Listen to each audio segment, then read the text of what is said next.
No ar, Faixa Livre, rádio jornalismo de verdade, a informação de primeira qualidade, a interpretação e os comentários das notícias, entrevistas, o contraditório.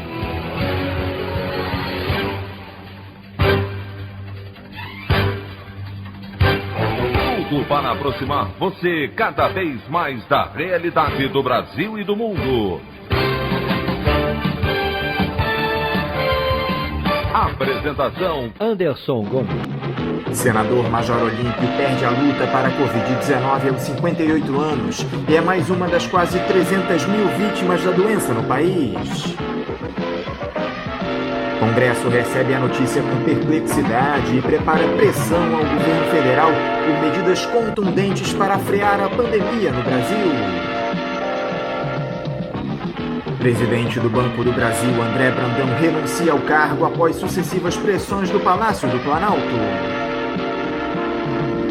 Essas e outras notícias da edição desta sexta-feira, 19 de março do ano de 2021, do programa Faixa Livre.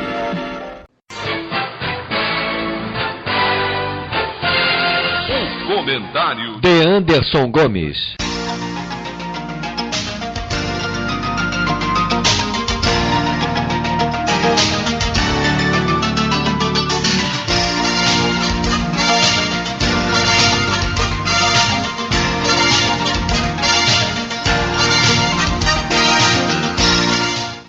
Bom dia, ouvintes.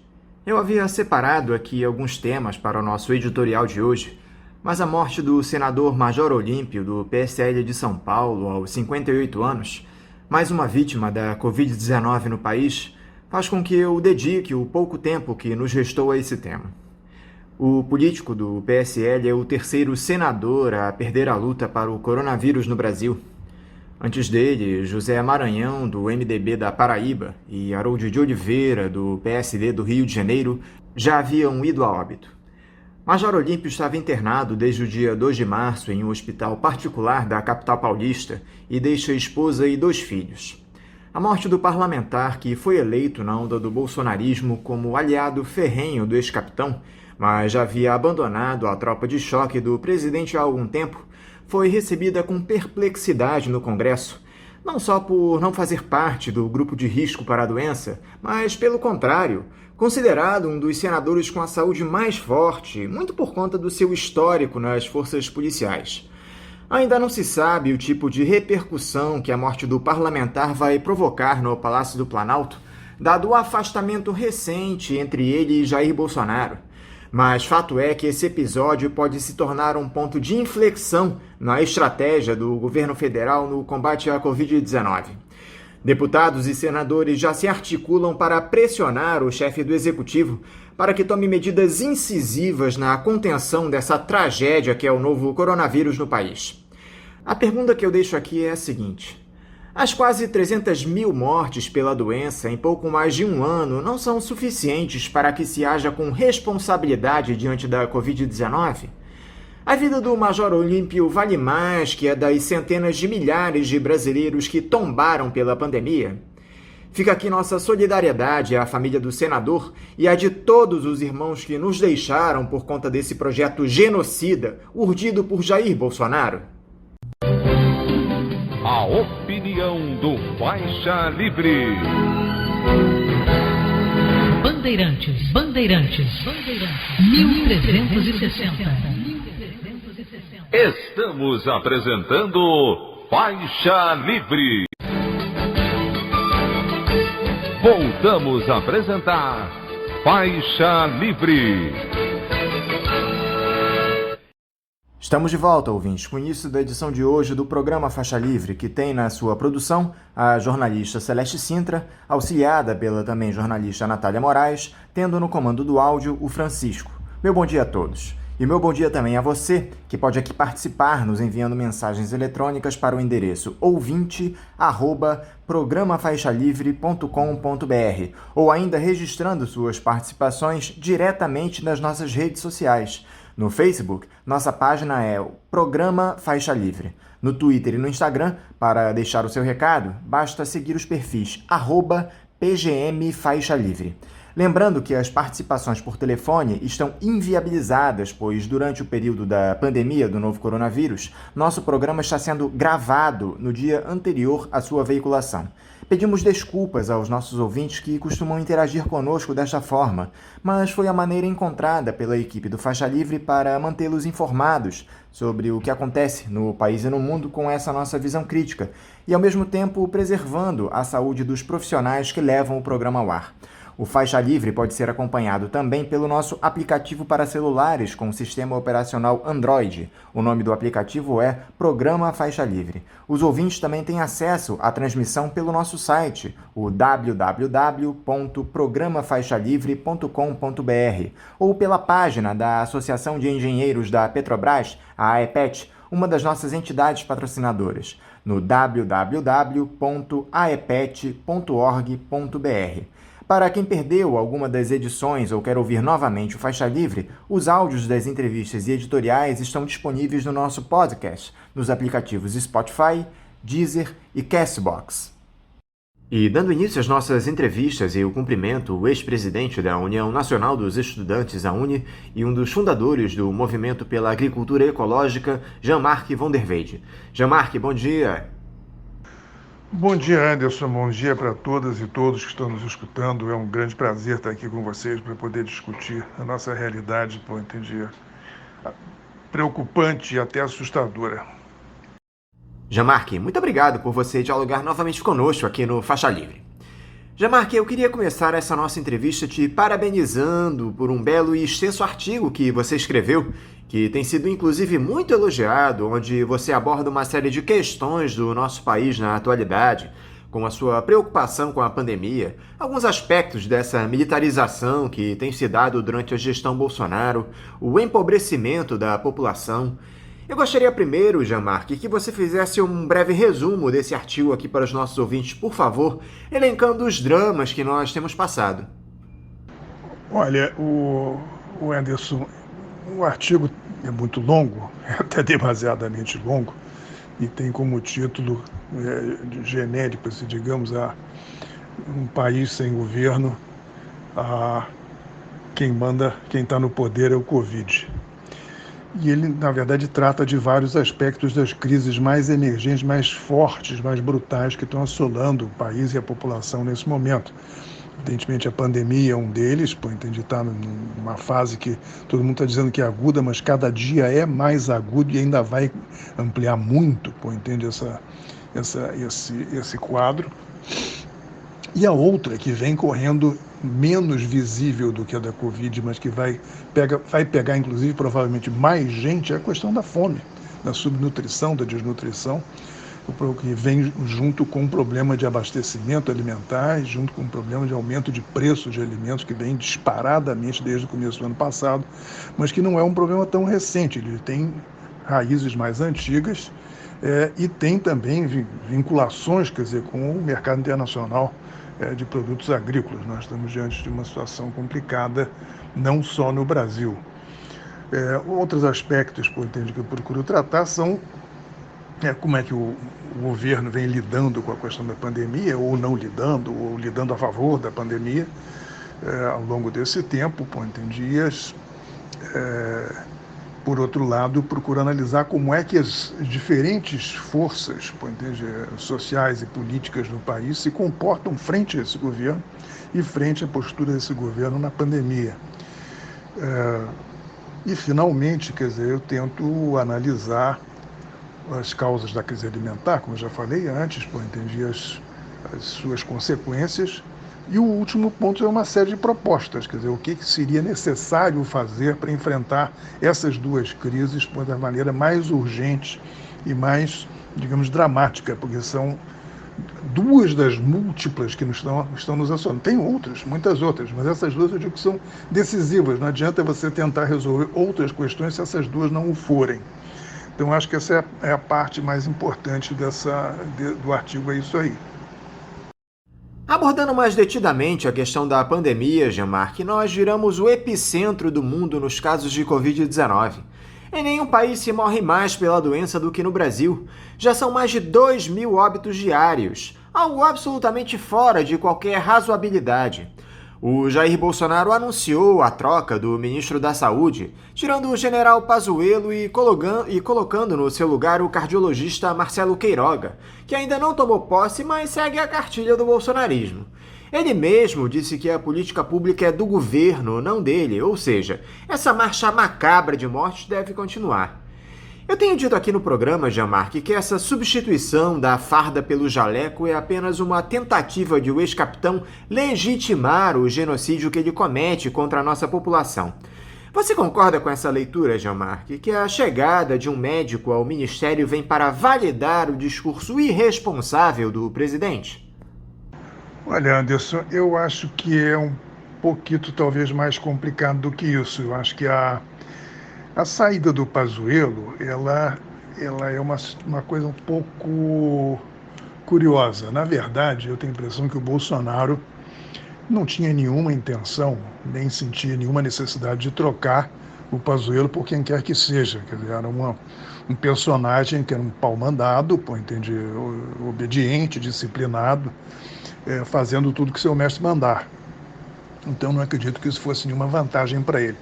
Na verdade, o Pazuello serve uma espécie de bode expiatório, serviria de bode expiatório se a intenção do Bolsonaro fosse mudar a política. Agora, ele não pode jogar culpas em cima do Pazuello quando, na verdade, ele pretende manter a mesma política. Então, a troca não faz muito sentido do ponto de vista da continuidade. Já que estão mantendo as mesmas coisas, por que trocar de personagem? Quer dizer, o que o Bolsonaro teria a ganhar com isso? Na verdade, eu tenho a impressão que houve ali um jogo de pressões, quer dizer, de vários lados. Em particular, eu tenho a impressão que o Centrão, que na verdade devia ser chamado mais corretamente de direitão, o chamado Centrão está assustado com a virulência da pandemia, e parece que alguns observadores, alguns jornalistas já comentaram isso, que depois desse período de janeiro, que os parlamentares teriam voltado às suas bases, teriam regressado a Brasília, assustados com a explosão de casos e com os problemas que estão se multiplicando. E, evidentemente, eles estão preocupados não com a população, estão preocupados com os seus votos no ano que vem, que eles não podem ter essa bomba explodindo no seu colo, de eles afundarem abraçados com o Bolsonaro. Não tenho a impressão que houve uma pressão forte do Centrão para trocar o Pazuello, que também já estava criando, havia um desconforto com o Pazuello dentro das Forças Armadas, enfim, tinha várias pessoas desconfortáveis. Quem não estava desconfortável era o Bolsonaro. Então, acho que no fundo, ele faz o seguinte, ele sacrifica o Pazuello a esses desconfortos todos e, na verdade, ele queima a possibilidade de fazer uma mudança de política com aquela doutora que acabou rejeitada por ele de uma forma brutal. Ela vinha com uma proposta de mudar a política, quer dizer, no sentido do que todo mundo está gritando há muito tempo e que ele é contra. Ou seja, fazer distanciamento, fazer lockdown, usar máscara obrigatoriamente, enfim, multiplicar as iniciativas de vacinação, tudo que o Bolsonaro não quis fazer e não fez, quer dizer, ou até fez contra, esse tempo todo. Então, na verdade, eu acho que ela entrou ali, jogada pelo Centrão, foi queimada nesse processo e acharam até vídeos dela com a Dilma, não sei o que e tal, para torrá-la, e já veio o cara que é o amigo de família, o médico de família praticamente, da família Bolsonaro, vem para o lugar. Agora, mesmo ele está com um discurso meio surreal, porque ele fala essas mesmas coisas, ele não fala enfaticamente, ele não colocou como condição para ir para o governo que vai se fazer lockdown, que vai se fazer isolamento social, que vai se usar máscara, não sei e tal, mas ele fala a favor. Ele repete, para aqui, para ali, não sei o que, quando, no momento justo, esse tipo de coisa. Ou seja, ele não está 100% afinado. Então, afinal de contas, qual é o papel dele? Quer dizer, para o Bolsonaro, talvez tivesse sido melhor ficar o Pazuello, que já está lá, ele já está queimado mesmo, já era o para-raios conhecido, na parada. Então, eu acho que a situação está mais complicada, inclusive, para o Bolsonaro, e talvez ele tenha que lidar, não sei, eventualmente, estou achando tão estranho o sujeito falar coisas contrárias ao que o Bolsonaro diz. Quer dizer, e ele no passado já disse essas coisas, quer dizer, entende que era a favor do lockdown, que era a favor do isolamento social, que era a favor das máscaras, etc, etc. Então ele das duas uma. Ele pode ter, na verdade, aí um interesse oportunista. Veja só, o Mandetta fazendo muito menos, quer dizer, mas falando algumas coisas em contradição com o Bolsonaro, entende, lá há 10 meses, há quase um ano atrás, ele saiu por cima da onda, entendeu? Ele se promoveu, entende, bastante. Então pode ser também isso, mas também não é bom para o Bolsonaro. Ainda sobre a crise provocada pelo coronavírus, Jean-Marc, uma pesquisa do Datafolha divulgada na última quarta-feira mostrou que 54% dos entrevistados avaliam como ruim ou péssimo o desempenho do Jair Bolsonaro na pandemia. Esse número aumentou em relação à pesquisa anterior, feita em janeiro, quando 48% dos brasileiros reprovavam a gestão da doença. Já os que consideram boa ou ótima a atuação do governo caiu de 26% para 22%. Ou seja, esses números mostram que há uma insatisfação crescente dos brasileiros. Só que isso não se reflete em pressão nas ruas, justamente por conta do medo da população em se aglomerar em um momento como esse. Você acha que o Bolsonaro possa estar usando a pandemia como estratégia para conseguir levar o seu governo até o fim, evitando manifestações, Jean-Marc? Daí, no ano que vem, onde teremos eleições presidenciais, quando boa parte da população já estará imunizada, ele se apega ao argumento de que venceu a pandemia para se reeleger sem maiores problemas. Você acha que essa pode ser a conta do ex-capitão neste momento? Olha, o Anderson, eu acho que o surpreendente nessas pesquisas, aliás, teve uma patelada de pesquisas realizadas nos últimos 7 dias, de várias fontes e para todos os gostos do ponto de vista dos resultados, menos, ao meu ver, para o gosto do Bolsonaro, porque nenhuma delas tem algum indicativo positivo para eles. Tem umas menos ruins, outras piores. Agora, é verdade que há uma queda, entende, da avaliação positiva do Bolsonaro em relação à pandemia. Ela nunca foi grande coisa.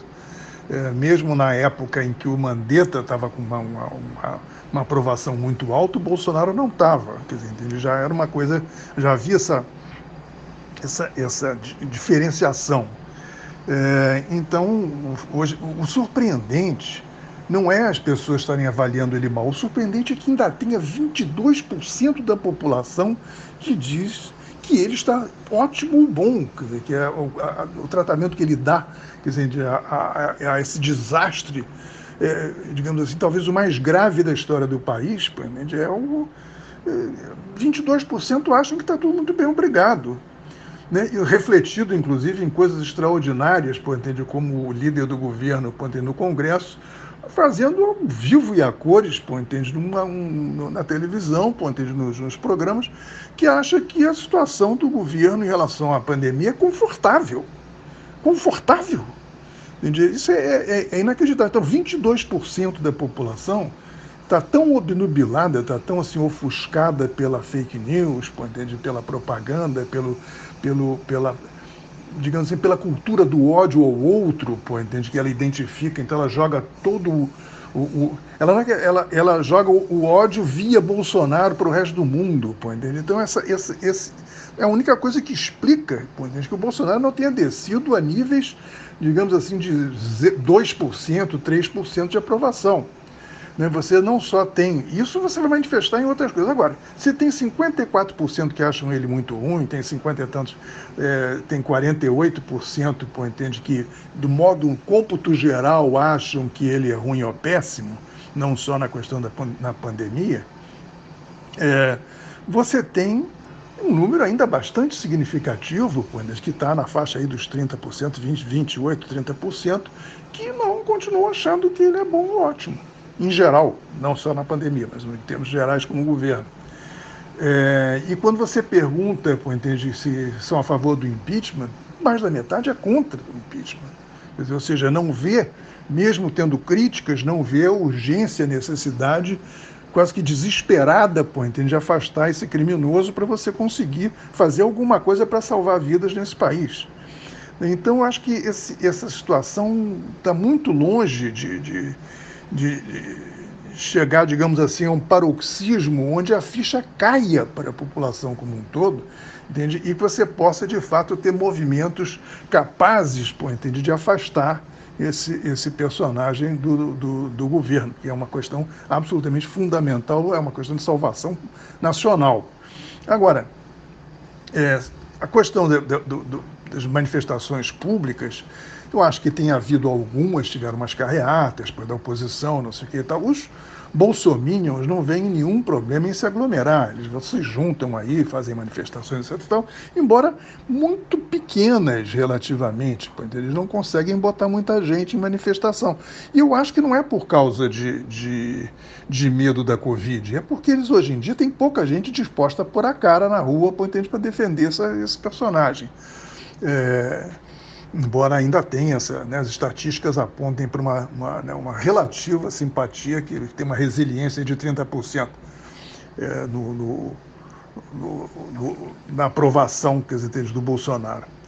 Agora, manifestação, eu acho, sinceramente, que nós tínhamos que ter um pouco mais de ousadia, em organizar manifestações de rua, com todas as... nós temos que nos disciplinar a fazer isso de uma forma que não seja aglomerante, que você possa se manifestar mantendo distância, que você possa... você está em espaço aberto, com boas máscaras, etc. Acho que nós temos que ter uma atitude mais ofensiva, eu digo, a oposição, a esquerda, as organizações populares, os movimentos sociais, a sociedade civil como um todo. Temos que descobrir outras formas de aparecer. Você vê que em outros lugares tem acontecido manifestações de rua, inclusive no Paraguai, claramente, uma situação com alguma semelhança com a nossa, embora distante do ponto de vista de grau de gravidade. Quer dizer, a população foi para a rua brigar, entendeu? Para que o presidente se fosse. Não estou recomendando que a gente faça grandes manifestações de massa, quer dizer, com embolamentos, mas vamos ter que fazer mais do que a gente tem feito até agora. E esses crimes nos quais a família Bolsonaro está envolvida, Jean-Marc? No início da semana, o site UOL publicou uma reportagem onde mostra que aquele escândalo das rachadinhas não se limita ao 01 Flávio Bolsonaro. Os gabinetes do então deputado federal Jair Bolsonaro e do vereador Carlos também estão metidos nesse esquema de desvio de dinheiro público, Jean-Marc. Isso tem algum potencial destrutivo para o chefe do executivo, na sua opinião? Olha, potencialmente sim, quer dizer, na verdade o que está vindo à tona é que a família Bolsonaro, entende, como bons representantes aí, digamos, do baixo clero do Centrão, quer dizer, eles vão, quer dizer, o Bolsonaro entra na política, quer dizer, como uma espécie assim de líder sindical, entre aspas, entende, da tropa, quer dizer, ele tem um discurso voltado para essa base. E ele vai construindo, quer dizer, um espaço político e vai colocando os seus filhotes, entende, em diferentes posições, deputado estadual, vereador, quer dizer, finalmente até no pulo do gato, presidente, senador, deputado federal, etc, etc. Agora, está faltando só o mais novo chegar na política, mas a ideia de você se locupletar, quer dizer, entende, usando a política como um veículo, acho que estava claro na estratégia da família. Todo mundo fez a mesma coisa. Era uma indústria de rachadinhas. Isso aí pelo menos é uma acusação claramente colocada na justiça e com uma série de evidências de que isso é um fato. Agora, a verdade é a seguinte, se isso tem um potencial, entende, para melar o jogo do Bolsonaro ou da família, eu sou bastante cético em relação a isso, porque a presidência tem um poder quase imperial no Brasil, entende? O Bolsonaro força os limites, quer dizer, desse poder.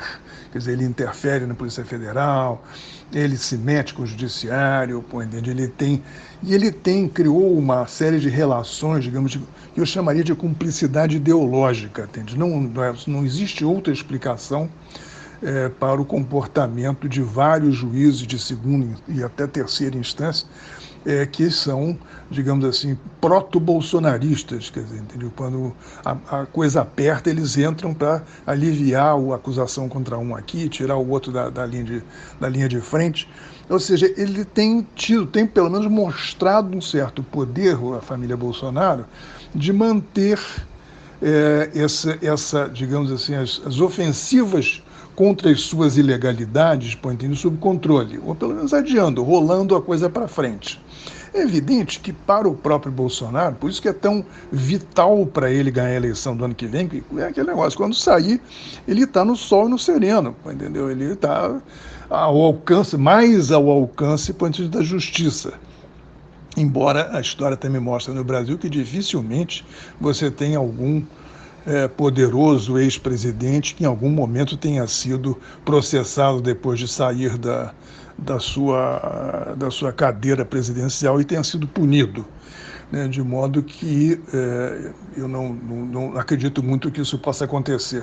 Mas sim, eu acho que esses casos todos incomodam. Veja só, eu diria que, por exemplo, quando no auge das manifestações, digamos assim, que eu chamaria de protogolpistas, a tentativa de emparedar o STF o ano passado e ao Congresso, com as manifestações, as pressões e as tomadas de posição cobradas pelo Bolsonaro, dos oficiais generais da ativa, todo esse tipo de coisa, enfim, tentativa de emparedamento das instituições da República do ano passado e até eventualmente de um golpe, param exatamente no momento que a Polícia Federal bota a mão no Queiroz, né, e na mulher do Queiroz logo depois. Quer dizer, então é uma situação em que o Bolsonaro se sentiu muito vulnerável. É claro que naquele momento também teve uma outra questão. Os generais não compraram a aposta que ele fez, os generais da ativa. Escreveram um outro protesto, deram uma outra declaração apoiando o Bolsonaro, mas não deram um passo adiante além disso. Ficaram no rosnar, ou no latido, eventualmente, mas não morderam. Então, quando o Supremo peita os bolsominions, e começa a botar ordem nos abusos antidemocráticos daqueles bandos lá de Brasília, os 300 que eram 30, por aí vai, ou a milícia virtual do bolsonarismo, o Bolsonaro urrou várias vezes, mas no fim miou. Quer dizer, entende? Porque os generais não botaram os urutus na rua, não botaram os tanques na rua para apoiá-lo. Então, ficou por isso mesmo. Ou seja, num certo momento, a polícia e o sistema judiciário chegou na cola dele. Mas isso também serenou. Você está num momento em que as coisas estão bem em banho-maria, você não sabe para onde é que vai, e muita coisa tem livrado a família Bolsonaro de coisas merecidas e piores. Outro aspecto que está relacionado ao bolsonarismo, Jamarque, e que fica mais evidente a cada dia, é essa retórica militarizada, autoritária que se estabeleceu. Além desses inúmeros oficiais das Forças Armadas ocupando cargos no Executivo, há também um aumento dos ataques à liberdade de expressão no país.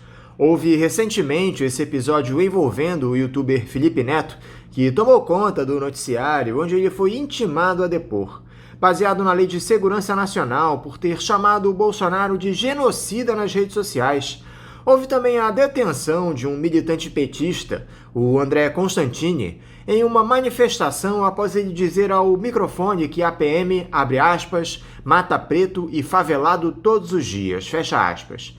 Me parece que essas duas situações estão diretamente ligadas, o aumento do número de militares no governo e da repressão.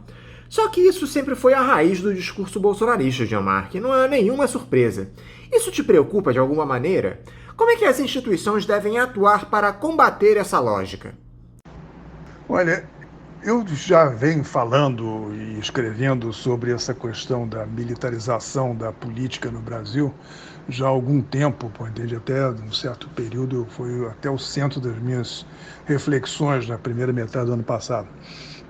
Agora, eu acho que nós estamos diante de uma situação realmente muito grave, com alto nível de risco, com esse papel exacerbado, ampliado, dos militares de vários tipos, na política brasileira e no executivo brasileiro. Ora, Função dos oficiais, entende? Eles foram treinados, foram pagos e são pagos para isso, digamos, garantir as instituições da República e defender o território nacional. Eles não foram formados para serem ministros da saúde ou de qualquer outra coisa, quer dizer, não é a função deles, quer dizer, não é o seu métier.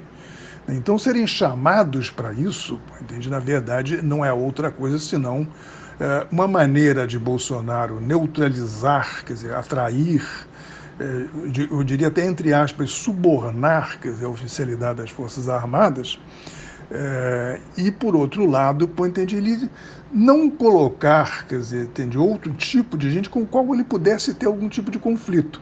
Quer dizer, se você bota um especialista, entende, num determinado ministério, em vez de você botar um militar que não é especialista e que, até por uma questão de formação, deve obediência ao seu superior, no caso, o seu superior, inclusive como o chefe das Forças Armadas pelas leis brasileiras é o presidente da República, quer dizer, você tem...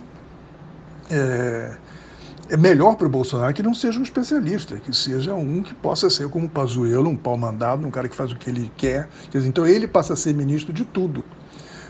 Para ele é mais complicado, por exemplo, ter um sujeito que tenha uma proposta, que tem, embora seja muito criticado e muito criticável, ele não é exatamente muito fácil de digerir, que eu estou falando do Paulo Guedes. Quer dizer, o Paulo Guedes está sempre em conflito com o Bolsonaro e o Bolsonaro tem que aturá-lo, porque ele não conseguiu ainda achar um jeito de botar ali, quer dizer, um administrador militar que simplesmente obedeça o que ele fala.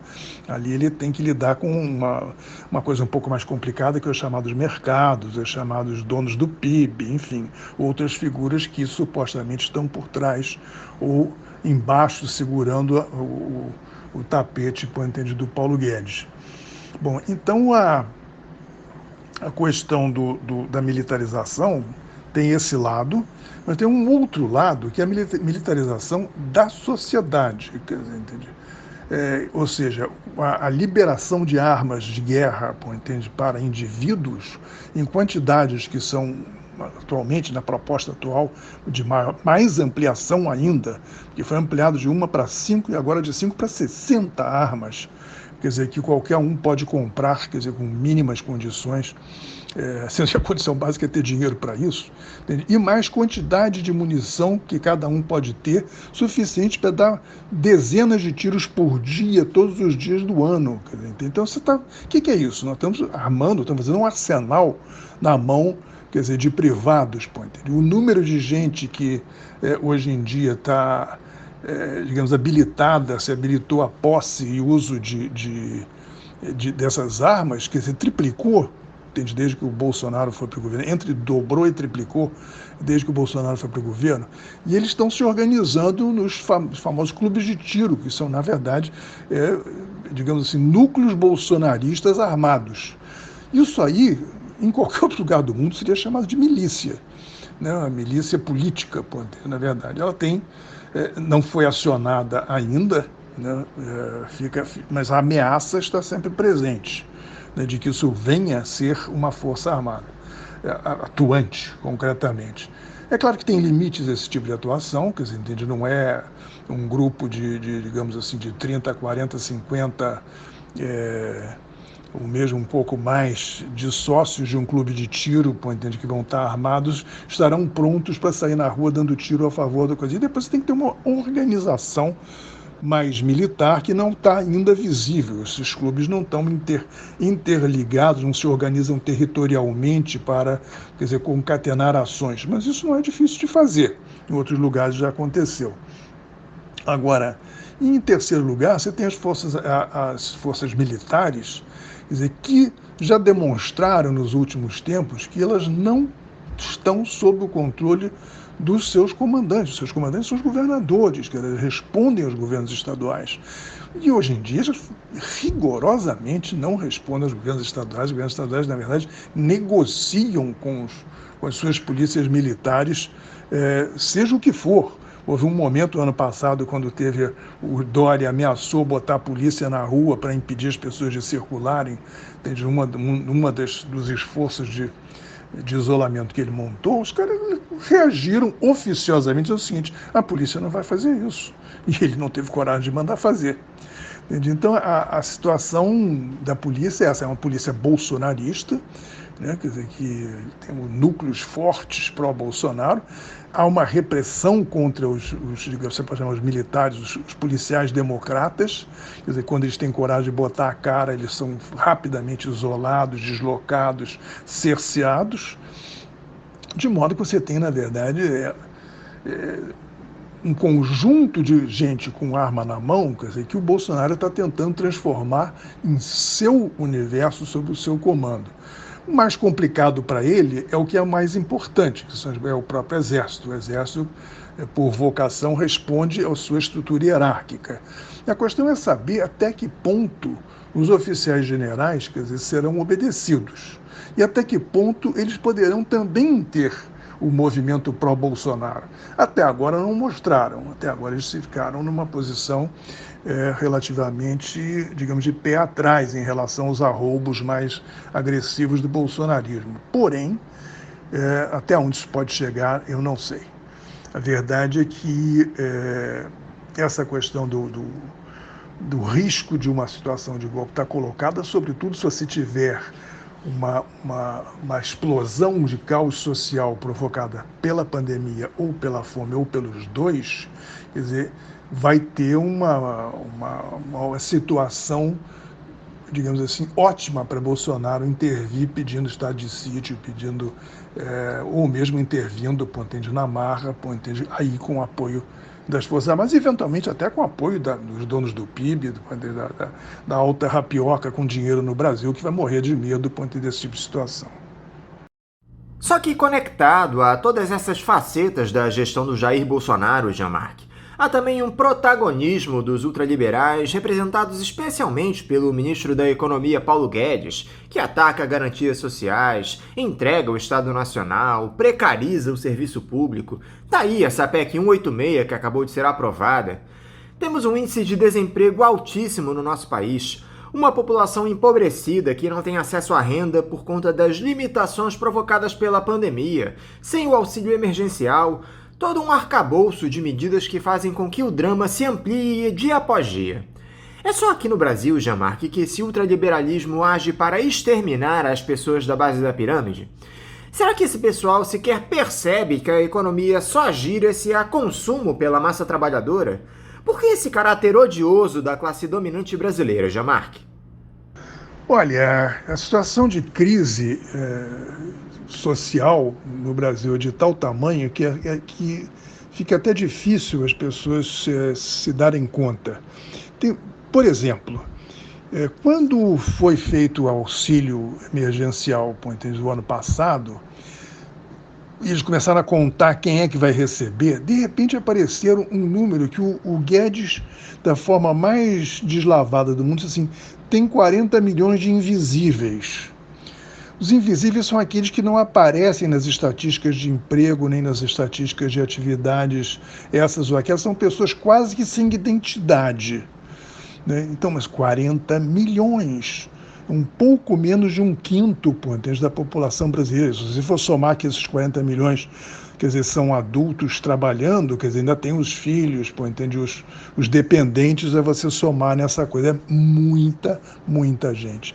Para essas pessoas, quando se distribuiu R$600 por cabeça, em alguns casos, né, quer dizer, até mais, até R$1.200, no caso de mulheres com crianças, mulheres chefes de família solteiras, etc.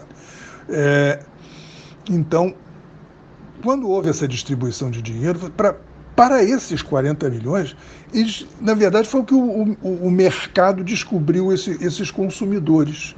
Assim, a economia girou nesse período porque essa gente consumiu. Essencialmente, o setor que melhor se deu nesse período todo foi o setor de alimentos. Quer dizer, ele bombou por isso mesmo, porque tinha gente com alguma grana na mão para comer. E, por todas as informações, quer dizer, esse setor nunca comeu tão bem. Porque eles eram tão miseráveis, quer dizer, eles sobreviviam de uma forma tão mais precária antes de receber R$600 por mês, que R$600 por mês foi uma maravilha. Agora veja, o que são R$600 por mês? R$600 por mês é um pouquinho pouquinho menos do que se chama cesta básica. A cesta básica é pensada não para uma família de 1, 2, 3, 4 ou mais pessoas, mas para uma pessoa. A cesta básica para um adulto trabalhador, segundo a lei, é para uma pessoa apenas, e ela hoje vale R$ 640 na cidade de São Paulo. Pode ser um pouco menos em outros lugares. Agora, de 600 nós estamos caindo para 250, ou seja, menos da metade da cesta básica, entende? É o que vai ser distribuído agora. Então, isso aí não segura a bola, não segura a possibilidade de ninguém ficar em casa. Entendeu? Ou seja, a possibilidade, e é uma coisa fundamental para que você consiga fazer o isolamento social, que é o ficar em casa, as pessoas têm que ter, no mínimo, água, comida, gás de cozinha e algumas questões básicas de higiene. Quer dizer, pelo menos essas coisas, fora remédios e outras coisas que os doentes possam precisar, mas essas questões são fundamentais. As pessoas têm que ter isso. Se elas não têm pelo menos isso, elas têm que sair, elas têm que procurar um jeito de sobreviver como elas sobreviviam antes, ou seja, circulando gente, se aglomerando gente, etc. E tal. Ou seja, não tem sucesso nenhum lockdown se você tiver esse valor nem lockdown, nem isolamentos mais leves terão sucesso com esse valor de ajuda emergencial, entende, que está sendo proposto agora, e Deus sabe por quanto tempo. Né? Quer dizer, e Deus sabe para quantas pessoas, ainda tem essa. Provavelmente eles estão dizendo que o número vai diminuir muito, dos quase 80 milhões que receberam antes, parece que vai cair para um pouquinho mais, um pouquinho menos da metade. Então, na verdade, o Congresso, eu acho que se acovardou, porque no primeiro momento, o ano passado, ele peitou o Bolsonaro e impôs valor de 500. Lembrem-se que foi para 600 que o Bolsonaro, para tentar esconder, e de fato conseguiu esconder a sua mesquinharia, entende, quando foi feita a primeira proposta de ajuda emergencial, que era exatamente isso, R$250, era o que o Guedes estava propondo, para 30 milhões de pessoas durante 3 meses. Então agora nós voltamos à proposta do Guedes de um ano atrás. Deu R$250 para talvez 30, 35 milhões de pessoas durante 3 meses. E o Congresso dessa vez não peitou. O Congresso botou o galho dentro, deixou digamos, aberto para o governo definir por medida provisória exatamente como é que isso vai ser. Ou seja, isso somando aqui, desde o começo da pandemia, tem mais 4 milhões de desempregados, você tem uma situação de subemprego enorme, você tem uma situação realmente desesperadora para muita gente no país. Por isso que eu acho que nós vamos ter problemas terríveis do ponto de vista nutricional e do ponto de vista da fome, para falar a palavra mais forte, proximamente. Agora, o Guedes, na verdade você falava do Guedes como representante aí do que eu chamo aí os donos do PIB, alta rapioca, etc. Eu diria que hoje em dia ele não é mais nada, ele não representa mais coisa nenhuma, ele é um sujeito que ele tentou botar uma proposta ultraliberal para andar, não conseguiu botar, ele fez apenas... Ele ajudou o desmonte, entende, do Estado, entende, iniciado pelo Temer, entende, ele deu mais umas pauladas aqui e ali, mas ele ficou muito longe daquilo que os neoliberais e o setor financeiro em particular queria. Então ele não tem mais o prestígio que ele tinha, até porque ele não consegue passar nada junto do Bolsonaro. E depois do negócio da Petrobras, então, ele ficou, digamos assim, como o gato escaldado, ele não tem mais, digamos, cacife praticamente nenhum. Agora, o que a nossa burguesia, a nossa elite, entende, vê nisso tudo? Eu tenho a sensação de que, tirando, digamos, algumas pessoas mais esclarecidas, pessoas, eu não estou falando em categoria social, pessoas, entre empresários, aqui e ali, com um pouco mais de cabeça, um pouco mais de inteligência, eu diria que a grande maioria, a ideologia da nossa classe dominante, do nosso empresariado, é uma ideologia escravocrata. Eles querem tirar o máximo, o mais rápido possível, e se as coisas ficarem muito ruins, Miami está logo ali, entendeu? Você vende o que tem e vai viver de brisa, vai viver de renda, entendeu? De papo pro ar, a filosofia é essa. Então, essas pessoas não têm... para elas têm uma mistura de desprezo e vergonha do povo brasileiro. Elas rejeitam esse povinho, e quantas vezes essa frase, não se ouviu essa frase, se o Brasil tivesse sido colonizado por outros, que não os portugueses, se tivessem sido os ingleses, se tivessem sido os franceses ou os alemães, isto aqui seria diferente. Isso faz parte, do desprezo, que eles não se veem como parte do povo. O povo são os outros, quer dizer, são os subordinados, são as pessoas que estão aí para serem exploradas e massacradas. Por isso que eu acho que não tenho muita expectativa de que eles venham aprender alguma coisa. A esquerda é que parece ter se dividido ainda mais depois dessa volta do Lula ao cenário político no nosso país. Depois daquelas declarações do petista em São Bernardo do Campo, Jean-Marc, na semana passada, um setor, especialmente aquele historicamente mais ligado ao lulismo, celebrou a forma e o conteúdo do que disse o Lula. Já outra parcela avaliou que o ex-presidente segue defendendo o discurso de coalizão de classes. O Guilherme Boulos, do PSOL, até escreveu um artigo na última quarta-feira no jornal Estado de São Paulo, onde ele cita que as nossas diferenças na esquerda são muito menores que as diferenças com o Bolsonaro.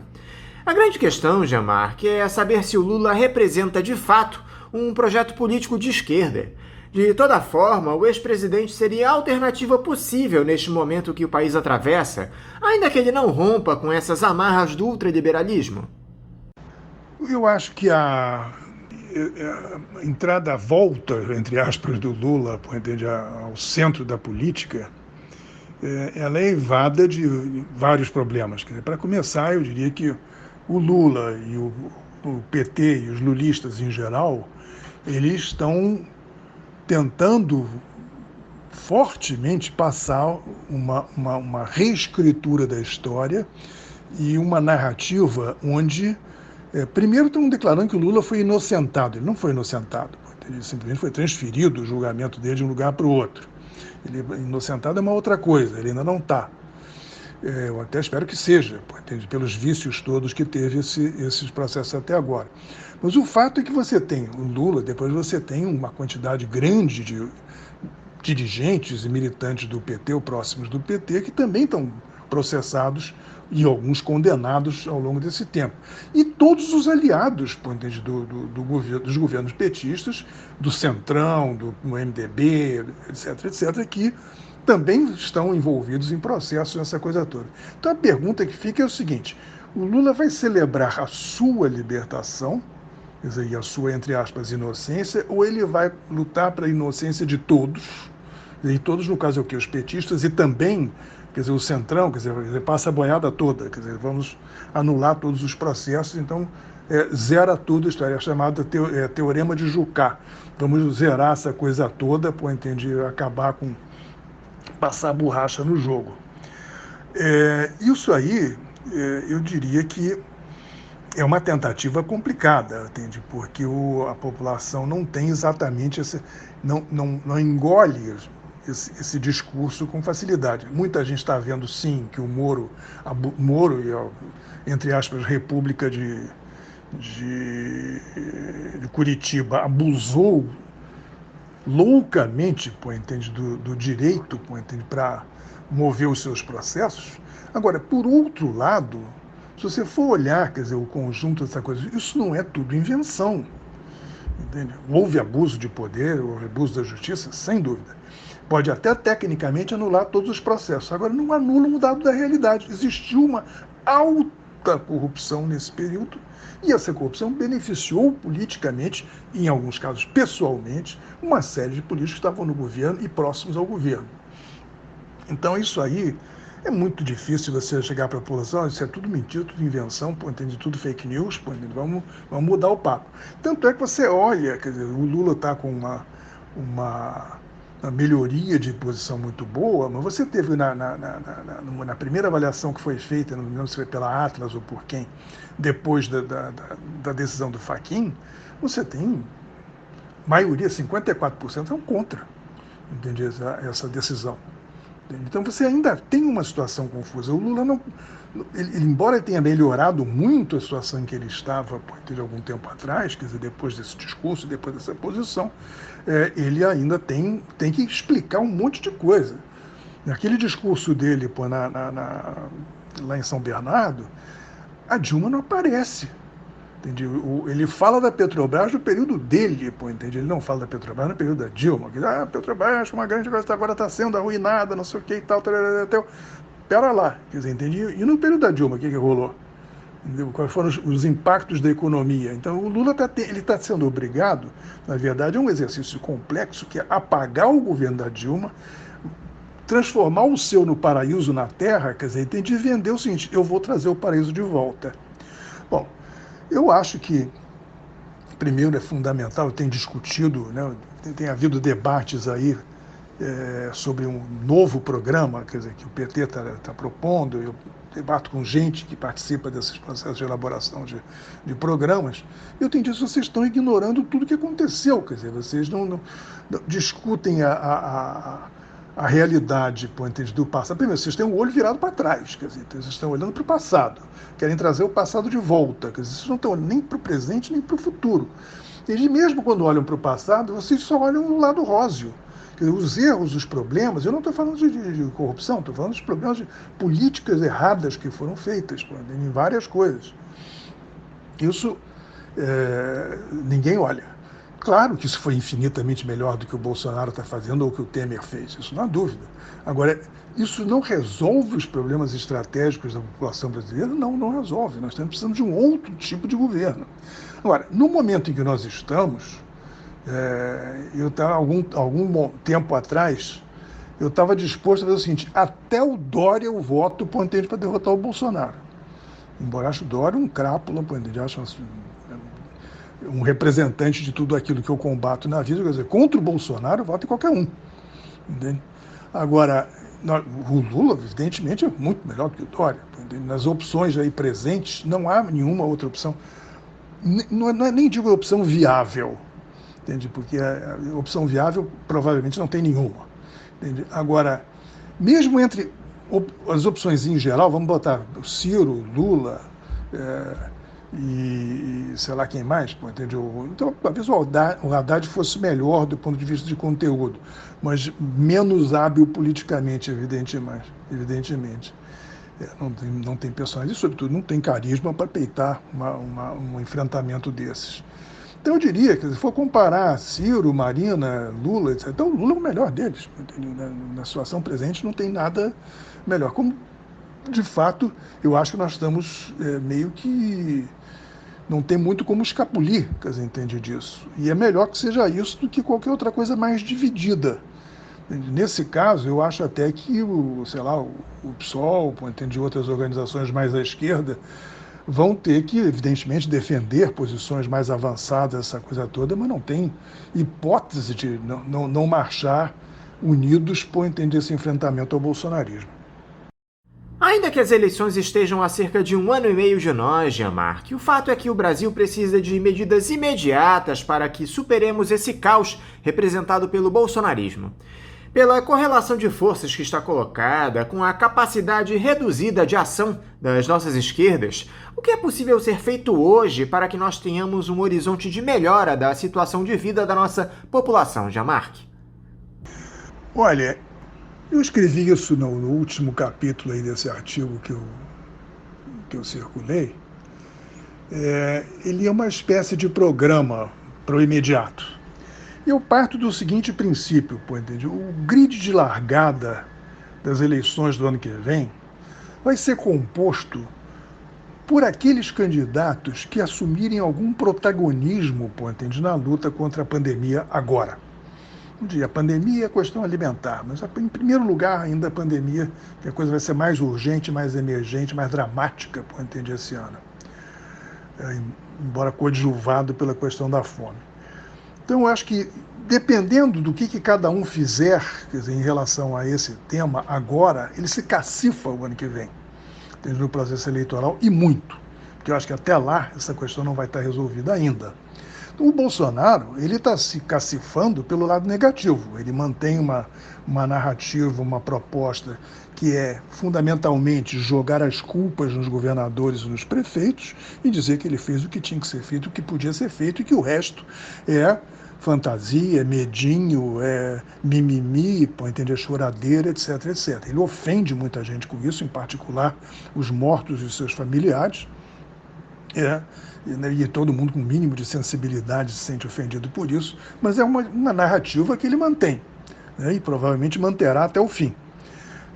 Já os outros atores, entende, em geral, você não vê ninguém que tenha, assim, digamos, se expresso com muita firmeza e insistência e clareza em relação ao tema.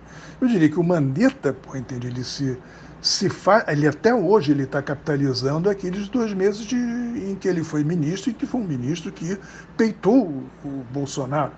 Peitou a meias, mas para percepção geral do público, peitou. Então isso o cacifou e até hoje está cacifando. Em uma das pesquisas para a eleição do ano que vem, ele aparece como o candidato que, se chegar ao segundo turno, bateria o Bolsonaro mais duro é ele. Ele vai a 10% a mais do que o voto do Bolsonaro, entende? Nessa hipótese, mais do que o Lula, mais do que o Haddad, mais do que o Ciro, entende? Então, agora, o problema é ele chegar no segundo turno, isso é uma outra questão. Então, Mandetta é um cara que tem uma identidade com essa questão da coisa. Ele volta a escrever um livro, ele volta e meia, ele dá entrevista, entende? Ele, provavelmente, se ele se consolidar como um candidato, digamos assim, do centro-direita, entende? Digamos, dos liberais, entende? Ele certamente vai ter a mídia toda, entende? Botando ele no alto. Mas, por enquanto, ele não tem muita presença, né? Agora, quem mais, entende? A esquerda, em geral, entende, fala pouco do assunto, faz um discurso aqui, outro lá, mas não tem uma ação em relação a esse tema. Isso é o tema da pandemia. Faz discurso no Congresso, propõe lei, não sei o que e tal, reclama, perde, mas você não está vendo uma ação, embora eu acho que essa ação seja possível e eu vou falar um pouco mais adiante. Então você tem nesse quadro, Marina não abre a boca sobre o assunto, na verdade ela já jogou a toalha, ela não é candidata, ela aparece aí, volta e meia nessas pesquisas, mas ela certamente não é. Quer dizer, Huck é outro que também não fala grande coisa sobre o assunto. Então, na verdade, quando o Lula fala, e ele fala muito sobre o tema da pandemia, ele faz o centro do discurso político do Lula, é o ataque ao Bolsonaro por causa da pandemia. Nisso ele foi perfeito. Ele não errou nem 1 milímetro, ele acertou exatamente na mosca. Agora a questão é que o Lula precisa manter protagonismo, precisa manter presença. Ele tem que repetir, ele não pode ficar com um discurso aqui e outro ali, ele tem que ter uma coisa mais ativa, programática, visível em torno desse enfrentamento com o Bolsonaro.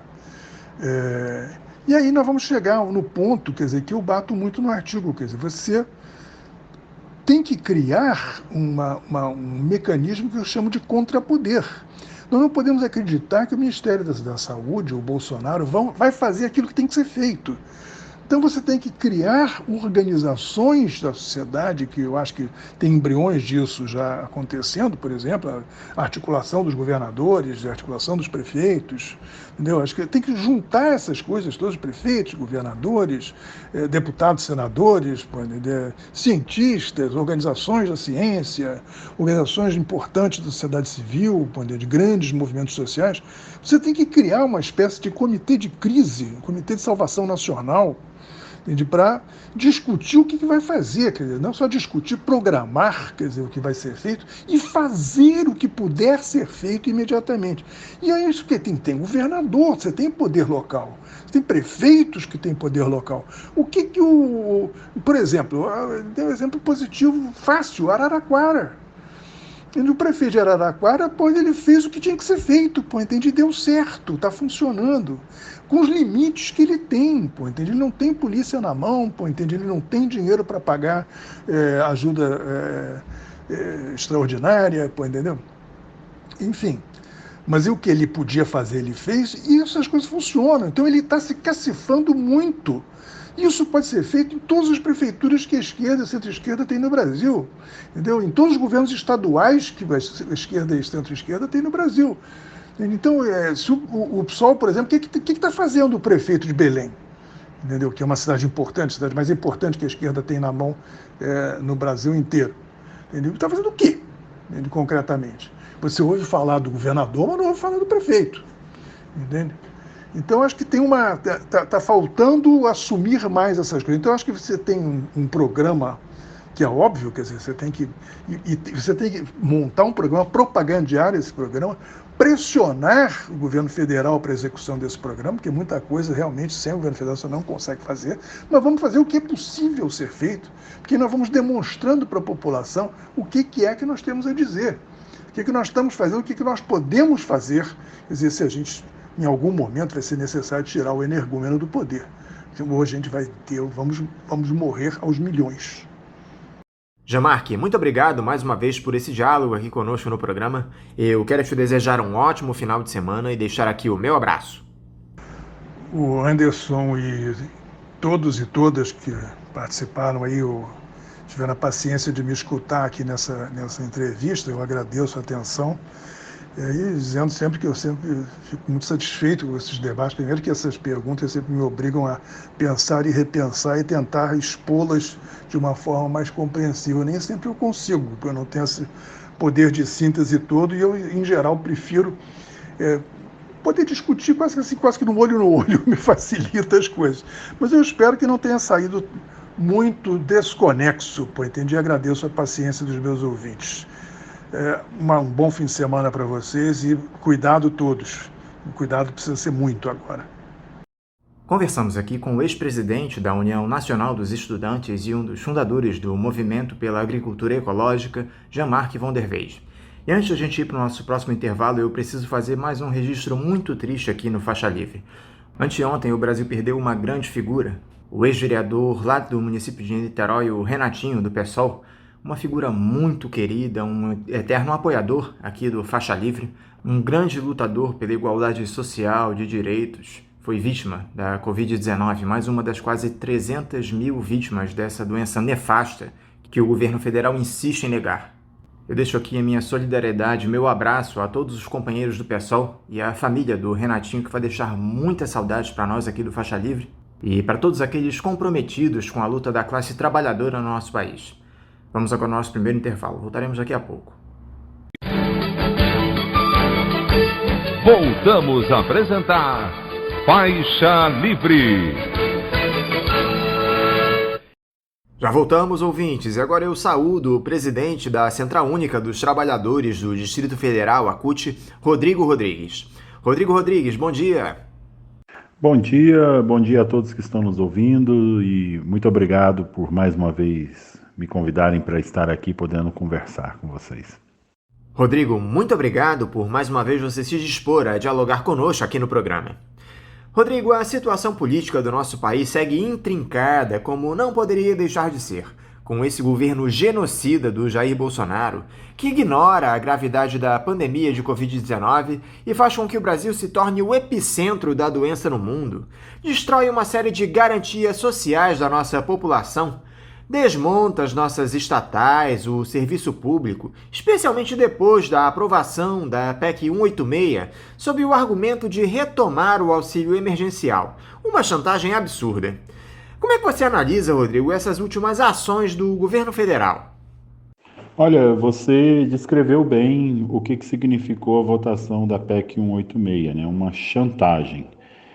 Misturou matérias que não tinham correlações, não era necessário a aprovação da PEC 186 para a criação de um auxílio emergencial, mas utilizou isso como um discurso de forma a pressionar sobre os servidores públicos aquilo que estão tentando fazer. O projeto do Jair Bolsonaro, né, do governo do Bolsonaro, é a complementação daquilo que nós temos chamado de golpe, um golpe contra a classe trabalhadora.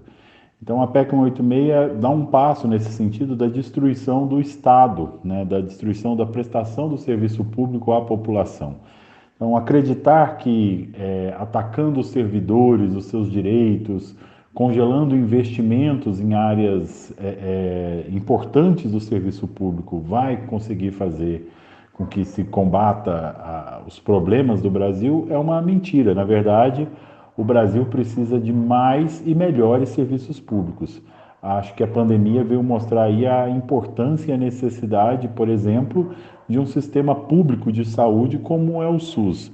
E sem investimento e sem trabalhadores remunerados adequadamente e bem preparados e formados, com acesso a equipamentos adequados, a locais de trabalho adequados, é muito difícil fazer a prestação de serviço. Nós sabemos dos problemas que enfrentamos nos nossos hospitais, mas os profissionais que estão lá estão tentando dar o máximo de si para conseguir enfrentar essa pandemia. E o que temos de retorno é um governo que ataca os direitos desses trabalhadores, ataca a própria estrutura do serviço público e fragiliza ainda mais as possibilidades de atendimento à população. Mesmo com esse caos provocado pela Covid-19, Rodrigo, com quase 300 mil mortes em pouco mais de um ano, por que os ultraliberais seguem de braços dados com o bolsonarismo? O atendimento a essa agenda entreguista liderada pelo Paulo Guedes vale que eles sujem as mãos de sangue com esse genocídio que está colocado? O grande capital não tem o menor constrangimento de estar aliado a esse crime contra a humanidade, Rodrigo? Eu acho que essa palavra constrangimento não existe no dicionário dos capitalistas, né?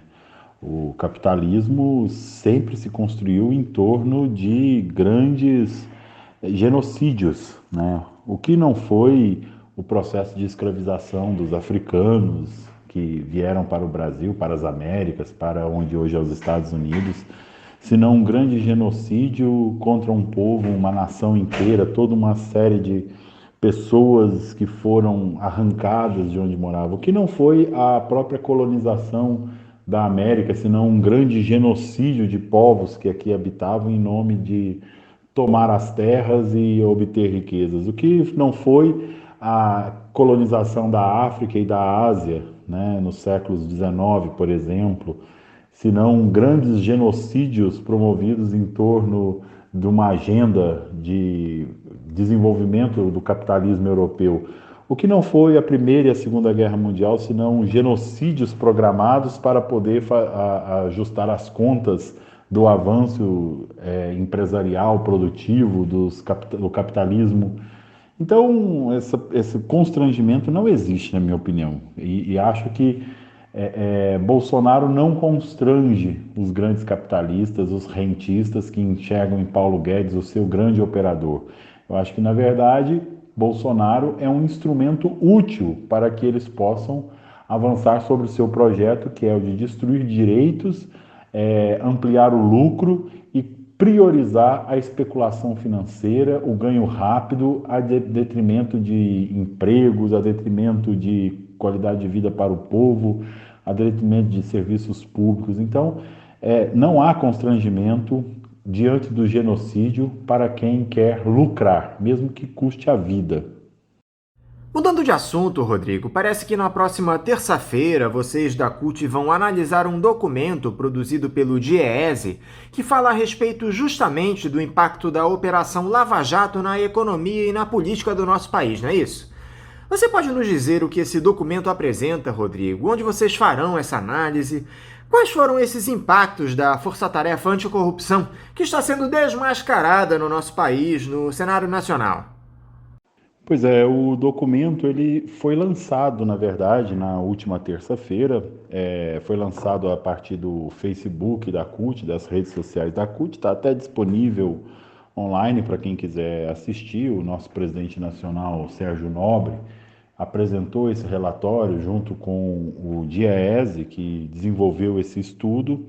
E é um estudo que foi encomendado pela CUT, que tenta mostrar em números, a partir de dados econômicos, de análises de números oficiais, o que aconteceu pós-Lava Jato. A Lava Jato, que se disse uma operação que veio para moralizar o Brasil, acabar com a corrupção, na verdade ela destruiu o Brasil, ela teve um impacto extremamente negativo na economia brasileira, não fez combate à corrupção nenhuma, na verdade houve um justiciamento baseado num moralismo torto que não atende àquilo a qual ela se propagava, né?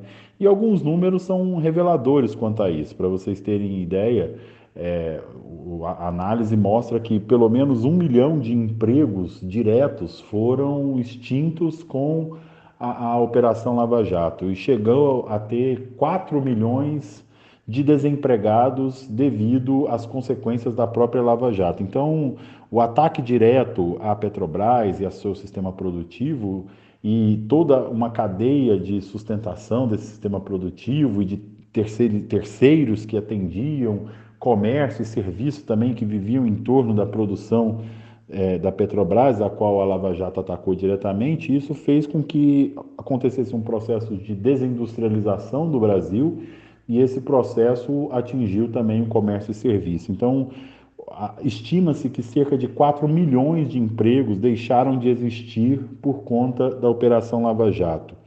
Isso significa, essa desindustrialização e esse desemprego, que cerca de 47 bilhões em impostos deixaram de ser arrecadados e cerca de 85 bilhões de reais deixaram de ser pagos em salário, ou seja, o Brasil deixou de colocar na economia, circulando na sociedade, 85 bilhões que eram pagos a trabalhadores em termos de salário. Isso deixou de existir. De uma hora para outra, tira-se 85 bilhões do mercado consumidor brasileiro. E sem contar nos investimentos internacionais no Brasil, que fugiram devido à própria Lava Jato, que gera em torno de 172 bilhões de reais. Então, estamos falando de perda de 4 milhões de empregos, 47 bilhões em impostos que não foram arrecadados, 85 bilhões de salários não pagos, 172 bilhões de dinheiro em investimento, tudo isso, e a Lava Jato se arvora de ter recuperado para os cofres públicos, e é questionável isso também, que recuperou 4 bilhões. A conta não fecha, a conta não bate. Então, o estudo demonstra que a Lava Jato, na verdade, foi uma falácia, foi uma mentira jurídica, foi também um grande mau negócio para o Brasil. Aproveitando que eu citei a Lava Jato, Rodrigo, nós tivemos na última semana aquela decisão do ministro Edson Fachin do Supremo Tribunal Federal que anulou as condenações do ex-presidente Lula pela Força-Tarefa de Curitiba, alegando incompetência do juízo da 13ª Vara Federal em relação aos processos que envolvem o petista. Os inquéritos foram remetidos para a Justiça de Brasília. Vocês da CUT acharam que a decisão do magistrado retomou a ordem democrática neste caso, Rodrigo? O ex-presidente teve um julgamento justo? Olha, o Lula não teve um julgamento justo nem pela Vara de Curitiba e nem pelo Fachin, que demorou anos para tomar uma decisão que era óbvia, que é uma decisão técnica da competência de julgamento da Vara de Curitiba, e isso era muito óbvio. E toma essa decisão, na minha opinião, apenas para tentar salvar a própria Lava Jato, que está se desmoronando, e não para absolver Lula, mas para absolver o Sérgio Moro, que era o juiz que não deveria ter sequer feito o julgamento, e fez um julgamento sem provas, totalmente questionável, e faz uma condenação absurda como nós entendemos. Então, não retoma a ordem democrática das coisas. Na verdade, ele tenta fazer uma manobra para evitar o julgamento do próprio Moro que está acontecendo no STF. Agora, é óbvio que nós continuaremos lutando para dizer isso. Lula é inocente, Lula não é culpado, e o que está acontecendo no Brasil é uma caça à liderança política que pode enfrentar exatamente esse desmonte que está se construindo a partir da Lava Jato e do golpe que se seguiu e dos ataques que se tem à retirada de direitos dos trabalhadores. Eu gostaria também que você avaliasse, Rodrigo, o discurso do ex-presidente logo após a decisão do Fachin, lá na sede do Sindicato dos Metalúrgicos de São Bernardo do Campo, berço político do Lula. Você gostou do que ele expôs? Ele se coloca como o principal adversário do Jair Bolsonaro nas eleições presidenciais do ano que vem? Olha, eu acho que o discurso do Lula sempre é impactante, né? E sempre gera muitos debates e gera diversidade de opiniões. Eu acho que o Lula se mostra, sim, uma grande liderança e se mostra a maior liderança capaz de unificar em torno do combate ao próprio Jair Bolsonaro, ao bolsonarismo e a essa política entreguista que está vigorando no Brasil desde que o golpe foi implementado, né? E quando a gente fala do golpe, precisa lembrar que ele inicia desde o não reconhecimento do resultado eleitoral de 2014 ao impeachment da Dilma, a reforma trabalhista, a reforma da Previdência, a emenda constitucional 95, a própria eleição do Bolsonaro e a forma como se deu esse processo eleitoral, tudo isso faz parte de um grande processo de transformação do Estado para os interesses do grande rentismo, do grande capital. Então, acho que Lula, com seu discurso, mostra que ele é ainda a maior liderança capaz de unificar uma oposição a esse modelo entreguista, neoliberal, explorador que está em curso no Brasil. Rodrigo, que o Lula é talvez a maior liderança política desse país, ninguém discute. Mas há muitas dúvidas quanto às escolhas do ex-presidente. Eu vejo muita gente dizendo que aquele discurso dele na semana passada teve um tom demasiadamente conciliatório, que em nada parece com aquela figura combativa que o Lula era na época do sindicalismo. A impressão geral é que ele vai retomar aquela aliança que fez com o grande capital em 2002 e que se estabeleceu durante seus 8 anos de governo. É desse Lulinha paz e amor que o Brasil precisa para romper com as amarras do ultraliberalismo, para reestatizar empresas, desfazer reformas, Rodrigo? Olha, o Lula não é a maior liderança, senão por enxergar as possibilidades e as limitações da sua própria liderança, né? Então, obviamente, nós desejávamos que tivéssemos um Lula mais radical, mas para termos um Lula mais radical real e possível, a gente precisa ter as condições dadas, né? E acho que no atual cenário brasileiro, na atual pauta dos debates políticos brasileiros, o possível é a gente tentar fazer um arco de alianças democráticas que tirem do jogo esse fascismo descarado, miliciano que está implementado no poder e retomemos minimamente a ordem democrática das discussões, né? Para que os trabalhadores pelo menos voltem à mesa para sentar e discutir e pautar aquilo que lhe interessa. Então, nesse sentido, eu acho que o discurso do Lula caminha para uma tentativa de um grande acordo nacional, não aquele com o STF, com tudo, mas com todo mundo que defende a ordem democrática e que defende as instituições e que defende um jogo que não seja pautado pelo obscurantismo, pelo negacionismo, pelo terraplanismo, por essa coisa estranha que está colocada no Brasil, violenta e anti qualquer coisa que se coloque de forma de pensamento diferente. Então, acho que nesse sentido Lula aponta com a sua liderança para um caminho. Agora, a nossa esquerda não é capaz de radicalizar junto à classe trabalhadora, Rodrigo. Não há espaço para que os políticos entreguem o protagonismo à população da base da pirâmide, aquela que efetivamente precisa de políticas públicas que fomentem a criação de empregos de qualidade, não esses postos de trabalho precarizados que a turma do Paulo Guedes tem gerado. Aliás, o Brasil atualmente só gera emprego para agentes funerários, tamanha a tragédia que enfrentamos, Rodrigo. O campo progressista não tem condições de se aliar à massa trabalhadora em busca da tomada de poder popular? Eu acho que essa tomada do poder popular e essa unidade da classe trabalhadora é o que nós almejamos há pelo menos 173 anos, desde que foi publicado o Manifesto Comunista por Karl Marx, né? Então, eu acho que a gente continua seguindo a máxima, né? Trabalhadores do mundo univos, mas não dá para esperarmos que os políticos entreguem o protagonismo, né? Tem que ser construído pelo próprio trabalhador organizado, pela própria organização e conscientização da classe trabalhadora. Acontece que nós temos um cenário de um país extremamente polarizado, dividido, e uma grande parte da classe trabalhadora que compra o discurso do patrão, que compra o discurso do empresário, do capitalista, e que elege governos como este, mas não adianta de nada também elegermos o presidente adequado, o melhor presidente possível, se nós não nos conscientizarmos na representação parlamentar, né? Nós temos aí no Congresso Nacional o pior parlamento, o parlamento mais conservador da história da República Brasileira, com uma agenda totalmente antipovo. Então, acho que essa tomada de consciência popular para a tomada do poder político para o povo, ela demanda muito esforço ainda, né? Não chegamos nesse patamar.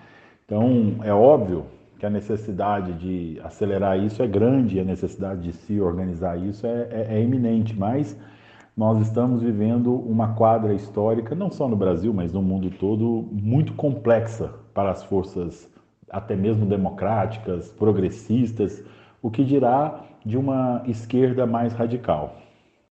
Eu queria encerrar a nossa entrevista, Rodrigo, falando justamente disso que eu citei há pouco, que é a situação do emprego no nosso país. Os índices de desempregados e desalentados são absurdos, ainda mais com a pandemia. As poucas vagas que aparecem no mercado pagam mal e não oferecem qualquer tipo de direito ou garantia. Como é que a CUT traça esse panorama do emprego no Brasil em 2021, Rodrigo?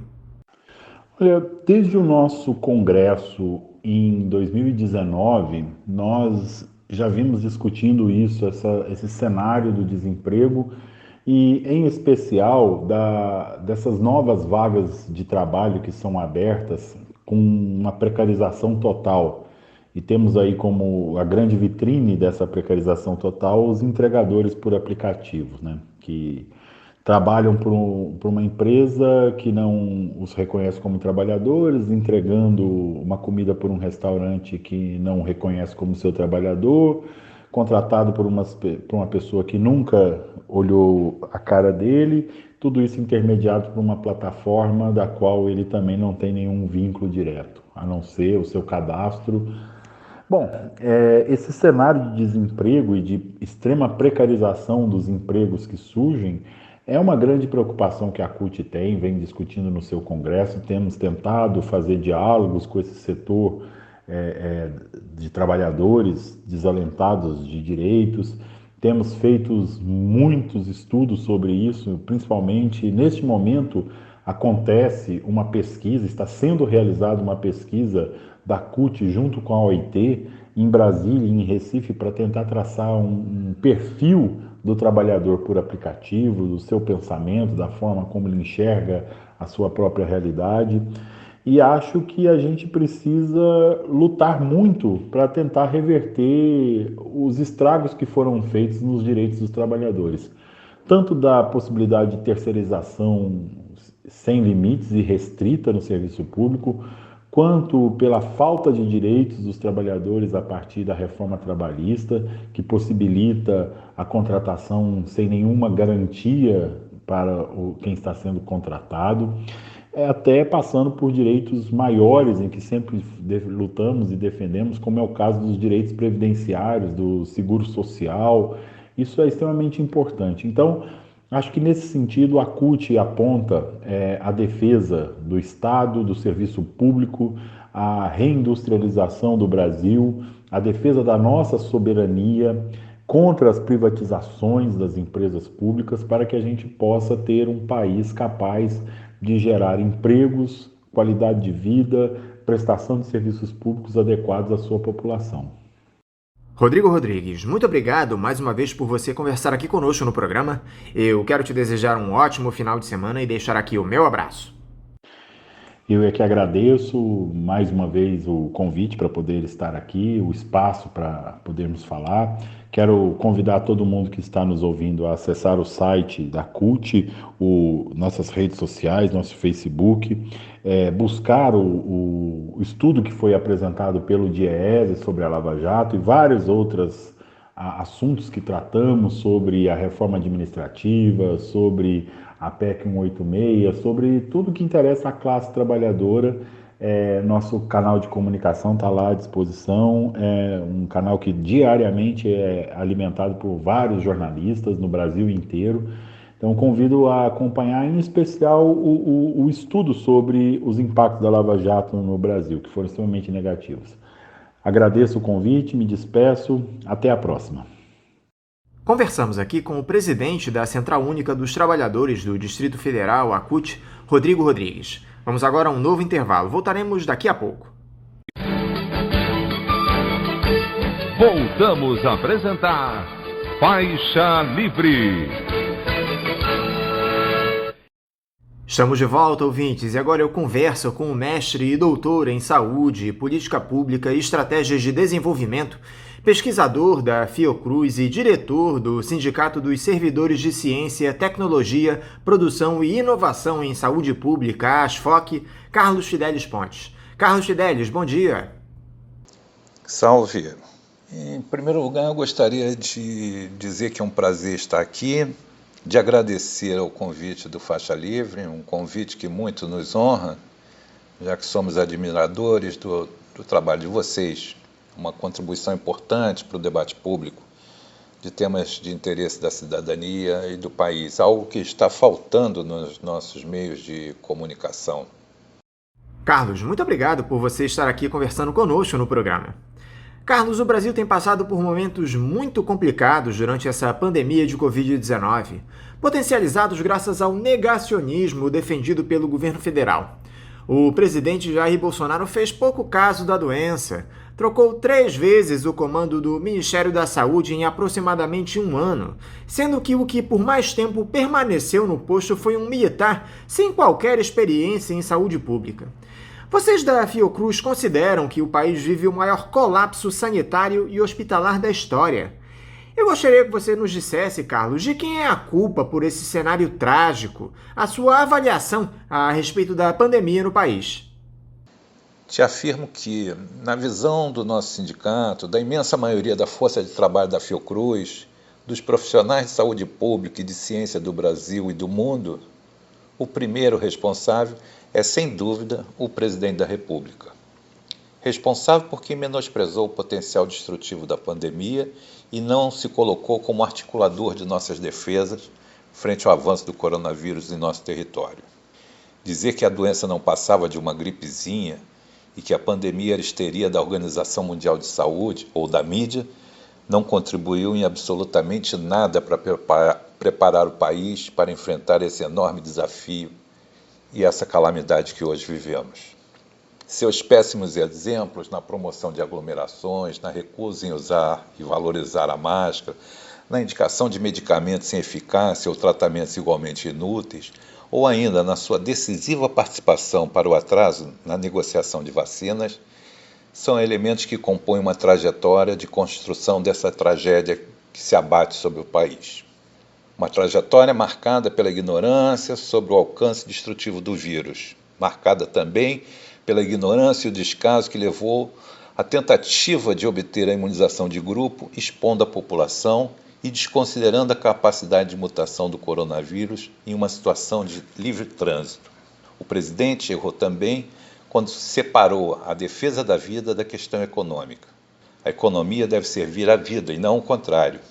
O resultado é que a crise econômica se acirrou e só será resolvida depois de sanada a crise sanitária. O fato é que o presidente desempenhou e ainda desempenha um papel desagregador. Construiu muros, abismos no lugar de pontes. Nos isolou do restante do mundo. Brigou com a China, com a Índia e com a Rússia, produtores de vacinas e insumos. Hostilizou Biden, dizendo que, se preciso, vejam só, usaria pólvora contra a maior potência mundial. Brigou com a União Europeia, um desastre diplomático sem precedentes. Uma completa insanidade que diminuiu muito as nossas margens de manobras no enfrentamento da crise. Entretanto, ele não é o único culpado. Outros personagens também têm sua parcela de culpa. Me refiro aos empresários, promotores dessas carreatas da morte, como eu chamo esses últimos protestos ocorridos nesse fim de semana. Me refiro também aos governantes corruptos ou incompetentes, e gente que deixou faltar oxigênio ou sedativos para entubados. Me refiro aos segmentos mais radicais do bolsonarismo que sempre se colocaram contra a implementação de medidas restritivas de circulação, do uso de máscaras e de aglomerações. Gente que chegou a atacar até mesmo a vacina, afirmando que preferiam a cloroquina e outras balas mágicas. É interessante notar que nunca vimos esse pessoal fazendo manifestações contra a fome, contra a desigualdade e a miséria. É interessante notar um patriotismo vazio, que não se expressa e não tem concretude em nenhuma defesa do patrimônio nacional. São pessoas que se movem por interesses próprios, interesses particulares, muitas vezes mesquinhos. Interesses que não se confundem com os interesses dos trabalhadores, com as necessidades da população das periferias, com o bem comum ou com o futuro do país. Não percebem que estão cavando a própria ruína. Não percebem que o seu egoísmo e imediatismo estão prolongando e agravando uma situação muito perigosa. Uma situação que já mostrou seu potencial destrutivo, ceifando perto de 300 mil vidas e destruindo sonhos e famílias. Uma tragédia completa. E aí estão as consequências, o surgimento das variantes mais contagiosas. O resultado é que o país agora é visto como maior produtor de variantes do mundo. Chamo também a atenção para o importante papel dos assintomáticos na velocidade de expansão do alcance da pandemia. Eles são uma das principais correias de transmissão do vírus. Quem tem sintomas, em geral, para de circular. Quem não os tem e não adota um comportamento seguro e solidário, espalha o vírus. Por último, menciono ainda a participação ativa dos omissos. Gente, a hora é grave e não há por que se omitir. Não é hora de omissão. A irresponsabilidade da gestão Bolsonaro em relação à doença, Carlos, tem diversas facetas. Uma delas é justamente a falta de diálogo com os países produtores de insumos, em especial a China. Isso prejudicou demais a produção de imunizantes, inclusive pela Fiocruz, que demorou a receber o IFA, que é o ingrediente farmacêutico ativo, utilizado para fabricar as doses das vacinas da Universidade de Oxford em parceria com a farmacêutica AstraZeneca. Como é que atualmente está essa situação, Carlos? Já está regularizado? Vocês têm recebido o IFA para a fabricação dos imunizantes? Vocês têm estoque para produzir quantas vacinas ainda? É verdade. Os ataques à China sempre nos chamaram muita atenção. Uma loucura, rapaz. Hostilizar o maior comprador de nossas exportações, o maior fornecedor de tudo no mundo. Houve um momento em que nós, do sindicato, nos preocupamos seriamente com o atraso do fornecimento do insumo farmacêutico ativo, o IFA, o insumo básico da vacina. Nós temíamos que os ataques à China e os posicionamentos contrários às reivindicações capitaneadas pela Índia para a flexibilização dos direitos de propriedade intelectual comprometessem a entrega de doses prontas e do próprio insumo, produzido por esses dois países. Tivemos um atraso acompanhado de uma grande angústia. É um momento difícil, mas aos poucos a situação vem se normalizando, E tanto o Butantan quanto a Fiocruz, que são institutos públicos e verdadeiros patrimônios do povo brasileiro, têm plenas condições de produzir grandes volumes em grande velocidade. Para isso, é preciso que seja garantido o fornecimento do IFA e, mais adiante, a incorporação definitiva da tecnologia de sua produção no nosso acervo científico e tecnológico. Quanto à nossa capacidade de produção, te digo que, pelas informações que o sindicato levantou junto da Fiocruz, em abril teremos a capacidade de produzir algo em torno de 1 milhão de doses diárias. Os estoques estão sendo alimentados de maneira escalonada e a produção rapidamente está sendo liberada para o PNI. Entretanto, essa é uma informação que eu não me sinto muito à vontade para debater com vocês. Ela poderia ser mais bem tratada e detalhada pela instituição. O que eu posso te dizer que nós temos uma grande capacidade instalada, conhecimento e disposição para produzir. E nesse ponto eu também gostaria de aproveitar a oportunidade e, como sindicalista, é claro, frisar que, mesmo atacados e ameaçados pelo governo por reformas constitucionais e por campanhas difamatórias do serviço público, pelas granadas que o ministro Guedes colocou no bolso dos servidores e, por tabela, no bolso de toda a população, mesmo sob o constante ataque em uma situação de grave crise humanitária, veja, nós somos atacados enquanto cumprimos um dever humanitário. Os trabalhadores da Fiocruz e certamente do Butantan, que são respaldados por forte compromisso com o dever público, buscam equilíbrio e se esforçam dia e noite para cumprir a missão institucional de zelar pela vida e pela saúde da população.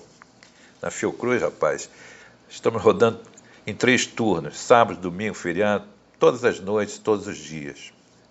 Enquanto o governo se preocupa com a destruição do serviço público, um projeto que visa entregar essas atividades a uma iniciativa privada que não serve aos mais pobres, serve ao próprio lucro, tem gente que, para não expor a família e não atrasar a produção, passou a dormir na Fiocruz.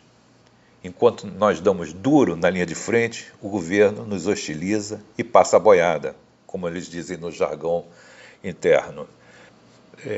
Eles alteram a Constituição sem mandato constituinte. Alteram a Constituição mesmo sem passar por comissões como a Comissão de Constituição e Justiça. É um massacre. E temos mais ainda a enfrentar. Temos outras PECs a caminho. Um desastre maior está por vir. A malfadada reforma administrativa, uma reforma que entrega o Estado definitivamente na mão dos interesses privados e nada republicanos. Não estamos realmente nada bem. Agora, por que o Brasil ainda não produz o IFA, Carlos? Um país com um dos programas de vacinação mais avançados de todo o mundo, com 2 institutos que estão na vanguarda do estudo científico, além da própria Fiocruz, temos também o Butantan, mas ainda dependente da exportação de insumos. Qual é o motivo para que não tenhamos avançado neste sentido, Carlos? Te digo o seguinte, o coronavírus é um vírus que surgiu há bem pouco tempo. E, em geral, a pesquisa e a elaboração de uma vacina costumavam consumir algo ao redor de 10 anos. Mas como o impacto altamente destrutivo da pandemia foi rapidamente percebido pelo mundo, foi possível mobilizar uma gama imensa e sem precedentes de recursos. Recursos financeiros, recursos tecnológicos, recursos políticos, legais e também a cooperação entre grupos de pesquisa de todas as partes do mundo, uma grande rede. Isso possibilitou encurtar em muito esses prazos. O IFA do coronavírus é o resultado, é um dos resultados desses esforços. Infelizmente, o Brasil, por razões ideológicas e de subserviência a uma política externa, da sua política externa a Donald Trump, tomou decisões muito erradas, decisões temerárias. Se afastou do BRICS, o bloco que inclui Brasil, Rússia, China, Índia e África do Sul. Um grupo em que 3 grandes produtores de vacina, que tem 3 grandes produtores de vacinas e insumos farmacêuticos. Me refiro à China, à Rússia e à Índia. Assim, nós abandonamos uma posição privilegiada de parceiros para entrar no fim da fila, no que se refere ao atendimento das urgentes demandas do país. Com isso, nós perdemos ainda a oportunidade de construir e de participar de linhas de desenvolvimento cooperativo envolvendo o IFA e outros itens de peso junto a esses países. Poderíamos ser um desses produtores agora. Ainda assim, a Fiocruz e o Butantan, por iniciativas próprias, e ainda bem, estabeleceram importantes canais de colaboração internacional e hoje participam de uma série de pesquisas clínicas, medicamentos, tecnologias, tendo como objeto o combate ao coronavírus e as suas consequências para a saúde da população. Consequências que adivinhamos serão bastante problemáticas, algo que ainda vamos ter que lidar, dadas as sequelas ainda desconhecidas do Covid no organismo humano.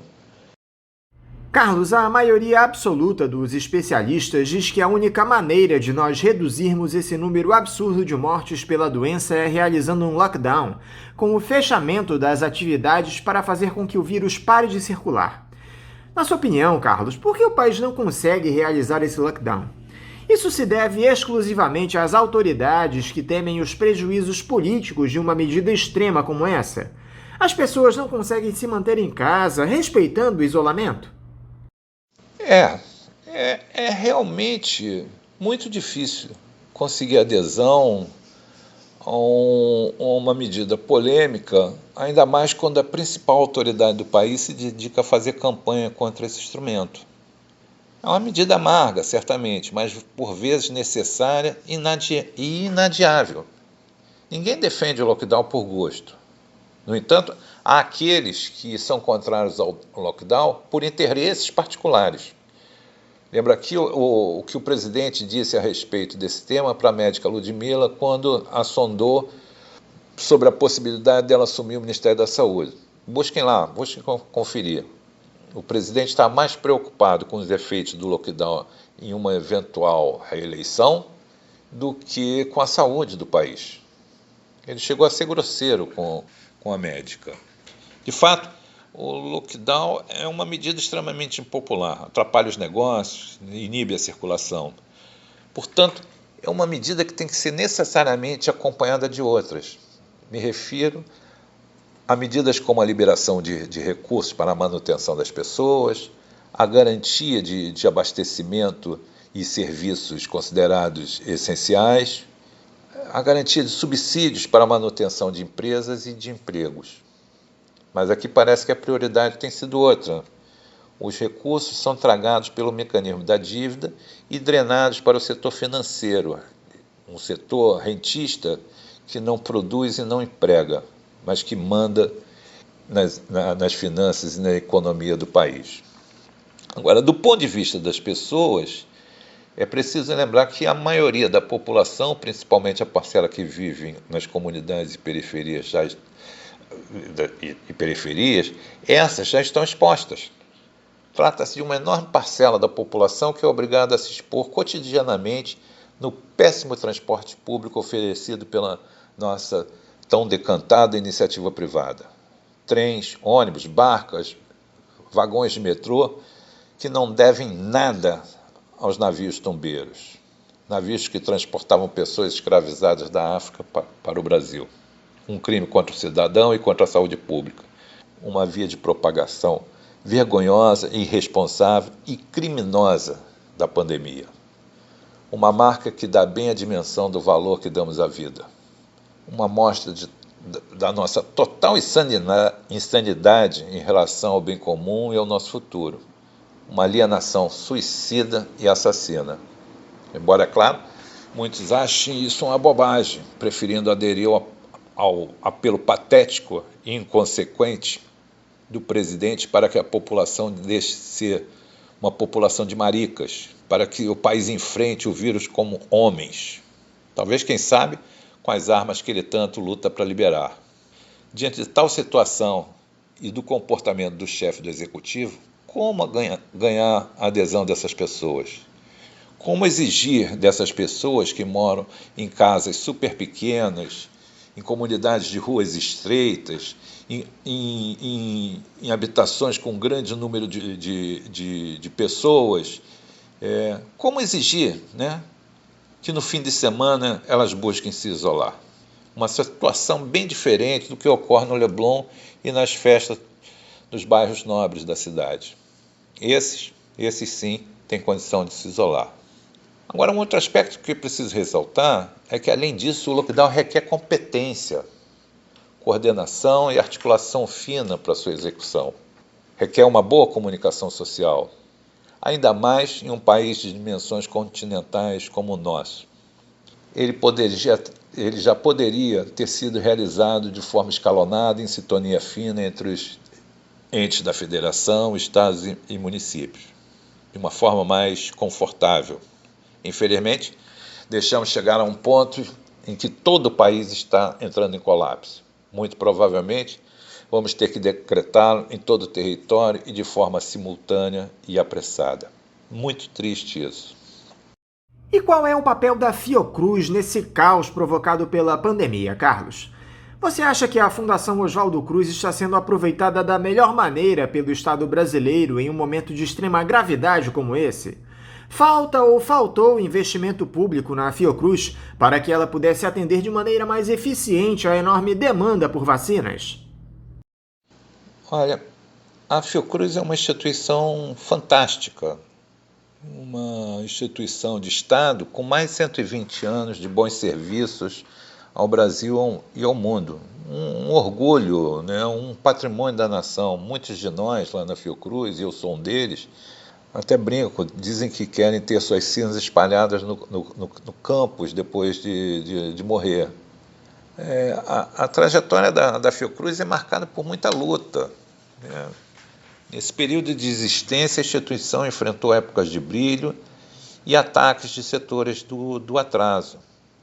Essa trajetória, às vezes conturbada, né, conferiu à instituição uma larga experiência em se movimentar em meio às crises. Fizemos muito, poderíamos ter feito mais, poderíamos estar fazendo muito mais. Você me pergunta sobre os empecilhos, sobre os obstáculos que enfrentamos. Um constrangimento foi, sem dúvida, a política de congelamento dos investimentos públicos em setores vitais, como saúde, educação, ciência e tecnologia. Me refiro aqui à Emenda Constitucional 95, que congela esses investimentos por 20 anos. Uma jabuticaba que causa riso entre os economistas de todo o mundo. Por outro lado, como já mencionei, e que considero também que a nossa política externa, ao se distanciar do BRICS, minou as possibilidades de participarmos de empreendimentos de fôlego junto a esses países. O Brasil tem muito a oferecer para as pesquisas nessa área, a começar pelo SUS, que conta com o Programa Nacional de Imunizações, com uma rede de vigilância e uma área de pesquisa e desenvolvimento respeitada em todo o mundo. Eu não gostaria aqui, nessa coisa, de me estender sobre os recursos destinados à Fiocruz, pois eu não conheço os detalhes da gestão nessa área. O melhor seria conversar com gente da administração da instituição. O que eu posso dizer para vocês, entretanto, é que a nossa reivindicação, ainda na linha dos obstáculos que a gente tem enfrentado, a nossa reivindicação para a incorporação dos excedentes do último concurso não foi atendida em plena pandemia. Olha, gente testada e aprovada que poderia ser imediatamente incorporada à nossa linha de frente. Posso dizer a vocês que, assim como todo o Executivo Federal que conta com o mesmo número de servidores da década de 1990, a Fiocruz conta com um número insuficiente na sua força de trabalho. Posso dizer para vocês que a faixa etária dos servidores da Fiocruz é bastante elevada, com muita gente perto de se aposentar, e que nós estamos impedidos de realizar concurso. Posso dizer ainda para todos vocês que o negacionismo, a proibição de concurso, a crise política e econômica levou à fuga de cérebros e inibiu o recrutamento de novos profissionais. Isso tem um poder de desestabilizar, de desarticular grupos e linhas de pesquisa. É terrível. O que salva é que a Fiocruz detém um vasto acervo de conhecimento, bons canais com o mundo e forte disposição para cumprir a sua missão. Mudando um pouquinho de assunto, Carlos, o Congresso aprovou recentemente aquela malfadada PEC 186, a chamada PEC emergencial, após uma chantagem sem tamanho aos parlamentares, algo que nós cansamos de comentar aqui no programa.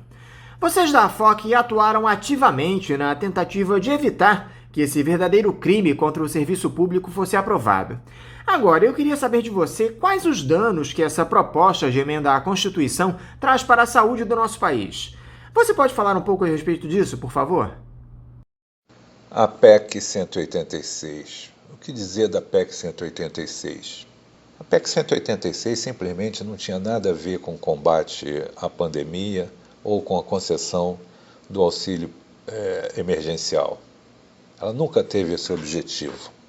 Ela tinha como objetivo, na verdade, promover um arrojo fiscal e minar a capacidade de resposta do Estado brasileiro às crises como a que a gente enfrenta agora. Ela é antiga, ela é de 2019, dentro de um projeto do Paulo Guedes de desvincular todos os recursos do orçamento da União. O seu objetivo é precarizar os serviços públicos para privatizá-los e abrir espaço para interesses particulares da iniciativa privada. Não tem a ver com bem público. O auxílio emergencial foi usado como chantagem para tentar passar medidas como a redução de 25% dos salários e da jornada de trabalho. Vejam, isso ocorre em meio à maior crise sanitária, a maior crise humanitária que o Brasil enfrenta. Essas medidas acabaram derrotadas, algumas delas, mas não se chegou a evitar todo o estrago. Essa PEC, como disse, faz parte dessa estratégia de desvinculação total de recursos, né? Recursos necessários às áreas cruciais que merecem ser protegidas. É o que eu me refiro: saúde, educação, ciência e tecnologia. As disputas por recursos são muito agressivas, então essas áreas estratégicas precisam ter os seus recursos protegidos. A PEC não serviu aos interesses do país. Ela serviu para desembaraçar esses recursos para drenagem pelo mecanismo da dívida pública. Ela não veio para melhorar, ela veio para precarizar, veio para destruir o SUS e outras conquistas da Constituição de 1988. Carlos, mais uma vez, muito obrigado por você dialogar aqui conosco no programa. Eu quero te desejar um bom final de semana e deixar também o meu abraço. Por nada, Anderson. Como te disse, foi um prazer participar do seu programa. Eu que te agradeço pela oportunidade e nós da ASFOC estamos à disposição de vocês para outro bate-papo com temas de interesse da população. Um bom fim de semana para você e sua equipe, um bom fim de semana para os ouvintes. Cuidem-se e fiquem bem. Um abraço a todos. Conversamos aqui com o mestre e doutor em Saúde, Política Pública e Estratégias de Desenvolvimento, pesquisador da Fiocruz e diretor do Sindicato dos Servidores de Ciência, Tecnologia, Produção e Inovação em Saúde Pública, ASFOC, Carlos Fidelis Ponte.